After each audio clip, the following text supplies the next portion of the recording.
오늘 우리가 보실 신약 성경의 말씀은 누가복음 2장 1절부터 7절까지의 말씀입니다. 이 새 언약의 말씀을 우리 함께 한 목소리로 읽도록 하겠습니다. 시작. 그때 가이사 아구스도가 명을 내려 천하로 다 호적하라 하였으니 이 호적은 구레네가 수리아 총독이 되었을 때에 처음 한 것이다. 모든 사람이 호적하러 각각 고향으로 돌아가매 요셉도 다윗의 집 족속이므로 갈릴리 나사렛 동네에서 유대를 향하여 베들레헴이라 하는 다윗의 동네로 그 약혼한 마리아와 함께 호적하러 올라가니 마리아가 이미 잉타하였더라. 거기 있을 그때에 해산할 날이 차서 첫 아들을 낳아 강으로 싸서 구유에 누였으니 이는 여관에 있을 곳이 없음이로라. 아멘. 오늘 우리에게 주시는 성탄의 메시지입니다. 2017년 예수의 오심이라는 제목으로, 성탄이면 늘 제목은 예수의 오심이라는 점점점입니다.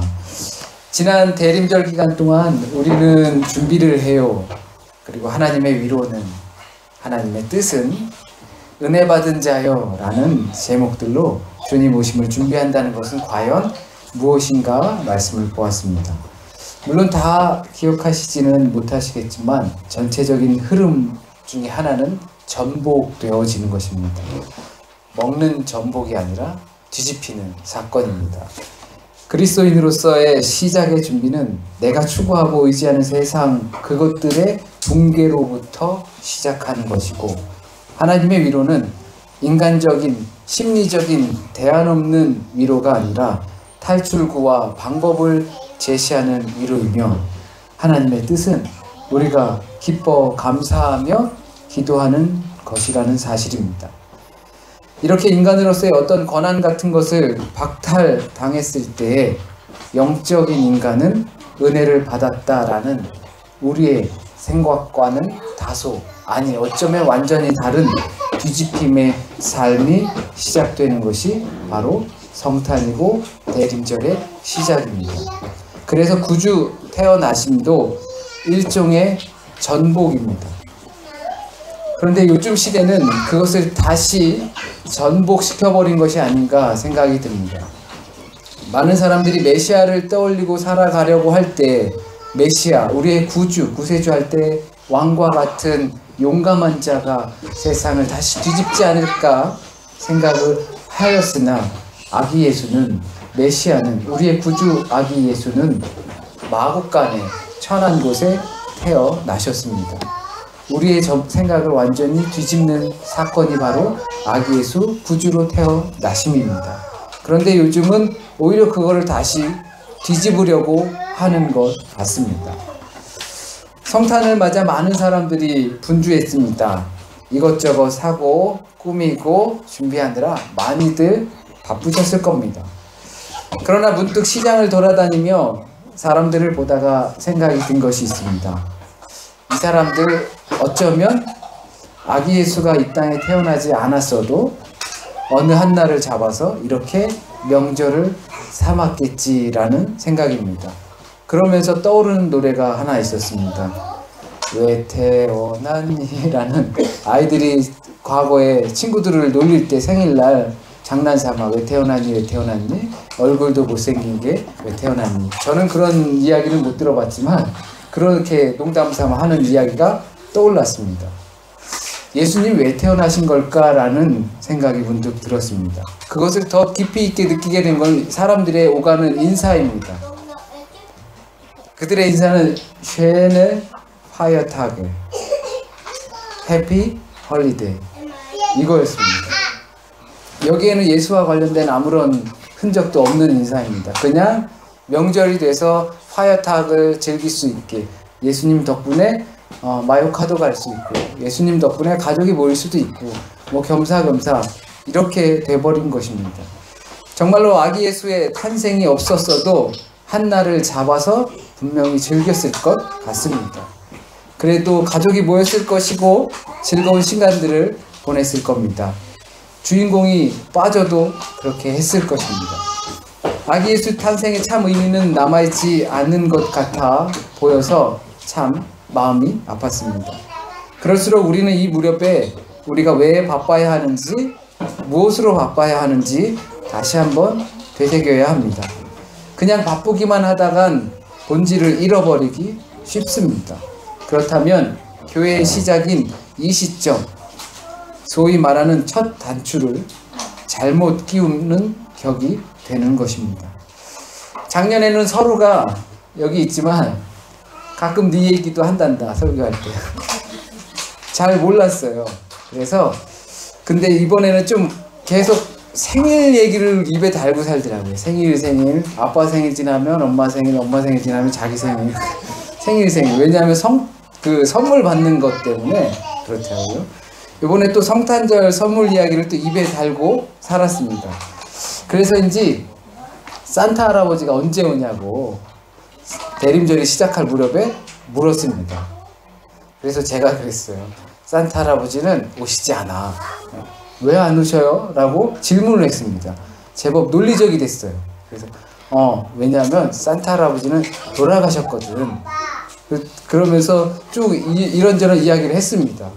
그러다 결국 그 이야기의 결말은 선물을 받고 너희가 기분이 좋은 이유는 바로 아기 예수님 때문에 우리가 그것을 기다리고 그것 때문에 우리가 선물도 받을 수 있는 거야 라는 결론을, 매우 교훈적인 결론을 맺었습니다. 그렇습니다. 우리가 이렇게 기쁘고 즐거운 이유가 바로 아기 예수 때문이라는 것을 잊어선 안 될 것입니다. 내 지갑에 구멍이 숭숭 뚫리고 안 그래도 빈 지갑이 바람이 송송 왔다 갔다 하는 시기입니다. 그런데 그것이 선물을 주고받는 의미로 그쳐버리면 그냥 지갑이 숭숭숭 비는 것이겠죠. 하지만 이 아기 예수의 기쁨을 나누는 것이다 라고 생각하면 아마 그 빈 지갑에 보이진 않지만 채워지는 것이 분명 있으리라 생각이 듭니다. 그래서 아기 예수의 탄생을 축하하는 것이 아니라 감사하게 되는 것이죠. 이번 대림절을 시작하면서 말씀을 드렸습니다.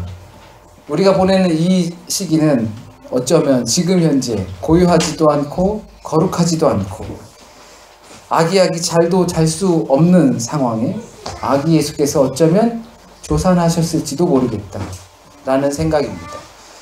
시간이 지나오면서 성탄절이 반복되어 오면서 우리는 아기 예수께서 태어나시던 상황을 완전히 잊고 지내는 것 같습니다. 허름한 가축들의 집에서 구주가 태어나셨다는 사실을 잊은 채 살아갑니다. 그냥 목가적인 어느 한 장식으로만 이용하는 경우도 참 많이 있습니다. 구주께서는 허름한 그 가축들이 사는 곳에 태어나셨지 호텔에서 태어나신 것이 아닙니다. 마요카 어느 휴양지에서 태어난 것이 아닙니다. 구주는 누울 자리가 없어 외양간에서 태어난 상황이라는 것을 우리는 절대 잊어서는 안 됩니다. 거기로 목자가 찾아왔고 거기에서 축하와 감사가 있었습니다. 이런 성탄 시기에 우리가 있어야 할 곳이 어딘지 우리도 스스로 다시 한번 되새겨 봐야 합니다. 무엇 때문에 바쁘고 분주해야 하는지 명확한 기준이 무엇인지 우리는 다시 한번 확인해야 합니다. 이런 시기에, 혼돈의 시기에 또는 흥청망청의 시기에 또 주인공 없는 그러한 파티의 그러한 모습 가운데서 예수 그리스도는 우리에게 명확한 기준을 제시해 주십니다. 네가 있어야 할 곳이 어디고 가야 할 곳이 어디고 누구와 함께 가야 하고 어떻게 어디로 가야 하는지 말씀해 주십니다.